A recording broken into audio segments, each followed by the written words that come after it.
This is a continuation off of the last video where I installed the Windows Server operating system. This time I'll be installing the MinceRaft server software. So first thing, you're going to want to go into Chrome because Edge is awful. And you're going to want to get the actual MinceRaft server software. Now, if you try and run the server software as it is in the .jar file type, you're not going to actually get anywhere with it. You first need to also install Java. In this case, Java 25 long-term service is the best option. But this is dependent based off of the version of MinceRaft server that you are trying to run.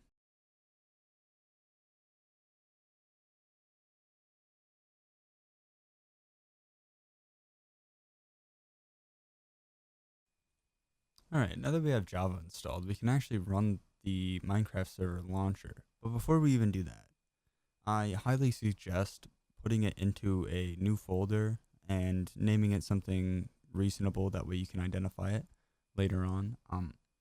This way you don't accidentally make your downloads folder your entire MinceRaft folder, because that would kind of suck. Once you run the application, it should begin populating the folder with data and other configuration settings. One of these files specifically will be the EULA, which you have to open up, type true, and save the file in order to begin running the MinceRaft server. So now, before you even start the server, you're going to want to make sure that you have some other settings changed. Many of these, if you're familiar with Eternos, are normally always turned down. Luckily, in our case, we have expendable resources. On this specific virtual machine, I don't have NIC teaming going on, so I'm just going to leave the IP address as default along with the port. Now, on my current version of my server, I have NIC teaming, so I have to manually input the IP address that I would like it to send to. That way it's got its full bandwidth, along with a different port number because I'm not using the default on the main internet. For some reason, Microsoft decided that it would want to take a crap on my chest while I was recording this, so now I have to re-sign into my Microsoft account. I love my life. I love my life very much. Man, I love IT. So it looks like I've hit another error. Now this error, luckily I do know what's actually going on with it. I have to open up a port in the Windows firewall.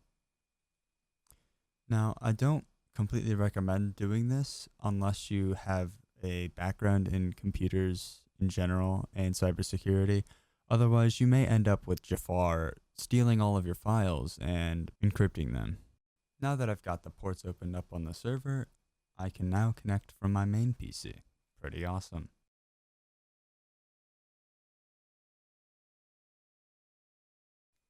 You can also copy and paste the arguments that's on the main page of the MinceRaft server application.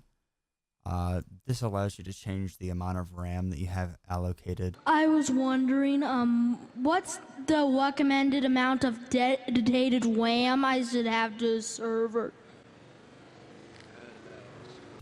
Which just really makes your whole experience a lot better.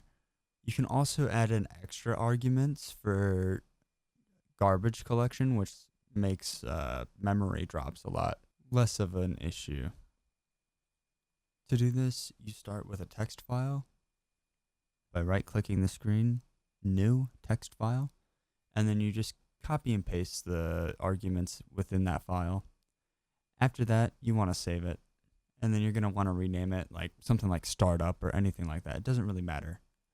But you also want to check that the MinceRaft.jar file has the correct file name that it is within your actual MinceRaft file. Otherwise, it's not going to run the actual launcher.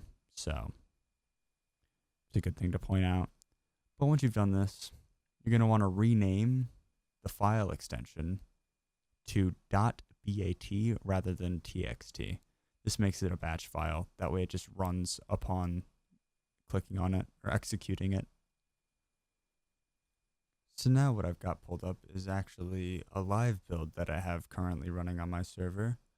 that people can connect to from outside of my internet. I'm not going to share all the details on that because anybody that hates me enough can absolutely penetrate my network. So I'd prefer not to have that. Now you may be wondering, but what if I want to make a server with my friends across the internet? They live in a completely different house. And to that I say, I think I'm gooning. No, but anyways, um, the way that you would do that is you got to open up ports on your firewall, which once again I don't really recommend because Jafar may just want to like hop in your network and start stealing all your files. Maybe Aladdin will stop by with a magic carpet and give it all back.